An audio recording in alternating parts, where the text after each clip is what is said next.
First of all, things I either didn't really like or was really confused by. What happened to the guy that Martha was supposed to marry? The guy that she was engaged to for all of season 4. What happened to him? Why is she suddenly married to Mickey? That made no sense! Russell T Davies was like, well, I want Martha and Mickey in there. We don't really have time to do them both separately, so let's just have them be married and be in the same scene together, because that'll be cute. Also, I'm a little bit confused about the whole Weeping Angels reference. The 2 women of Gallifrey who voted against the rebirth, the rising of Gallifrey, they sent them back through time and made them the Weeping Angels. It was kind of cool, but it also just seemed like, oh, that'd be fun if we put that in there, so let's put that in there. That was weird. Another thing that I disagreed with, thought was strange, it was too easy. It was too easy for the Doctor to send the Time Lords back. There was, all that tension from realizing he had to shoot one of them. Which one was he going to shoot? And then, oh hey, here's a way we can, still make him the Doctor who doesn't use guns and not have him shoot anybody. He'll just shoot the thing behind the Master, and they'll get sucked back into the time lock. That was just way too easy. And that was kind of a cop-out, and I was a little bit disappointed. Energy lightning bolt things that came out of the Master's hands, what was that supposed to do?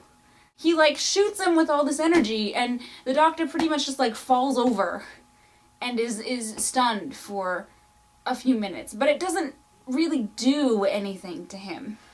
So I don't really understand what that energy is, or why it's there. Moving on to the things that I liked about these 2 episodes. I really liked some of the speeches that Russell T Davies had written.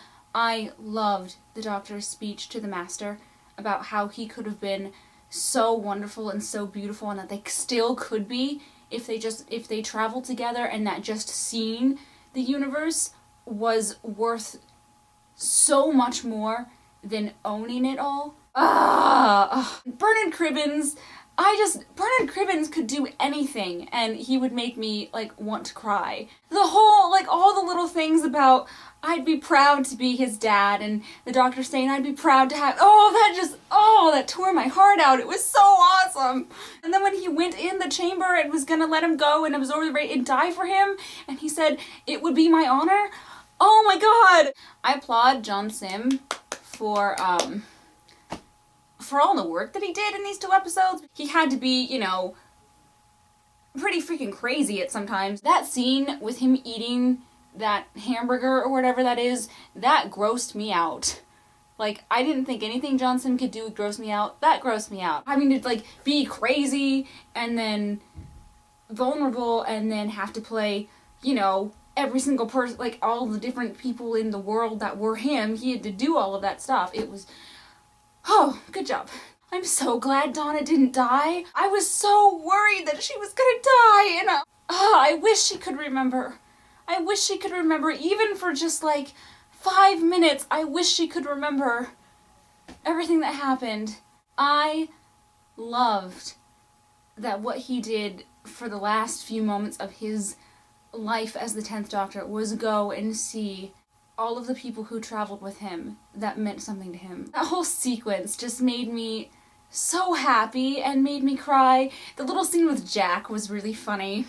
And Alonzo. That was cute. I already did my rant about the Martha Mickey thing. It just breaks my heart every time because she doesn't get to remember how awesome she is. Although she finally did get to get married. Sarah Jane and him going to get the book signed, the Journal of Impossible Things book.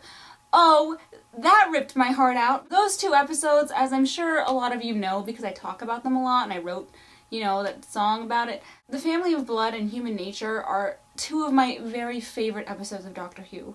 They just rip my heart out and stamp it on the ground and then set it on fire. It's so heartbreaking. I'm glad it was the same woman who played Joan Redfern. She knew who he was. The one that really got me was when he went to go see Rose.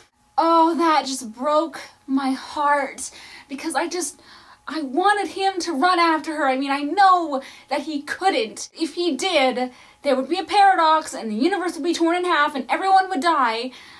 But I wanted him to run after her. I didn't even know who he was. Oh.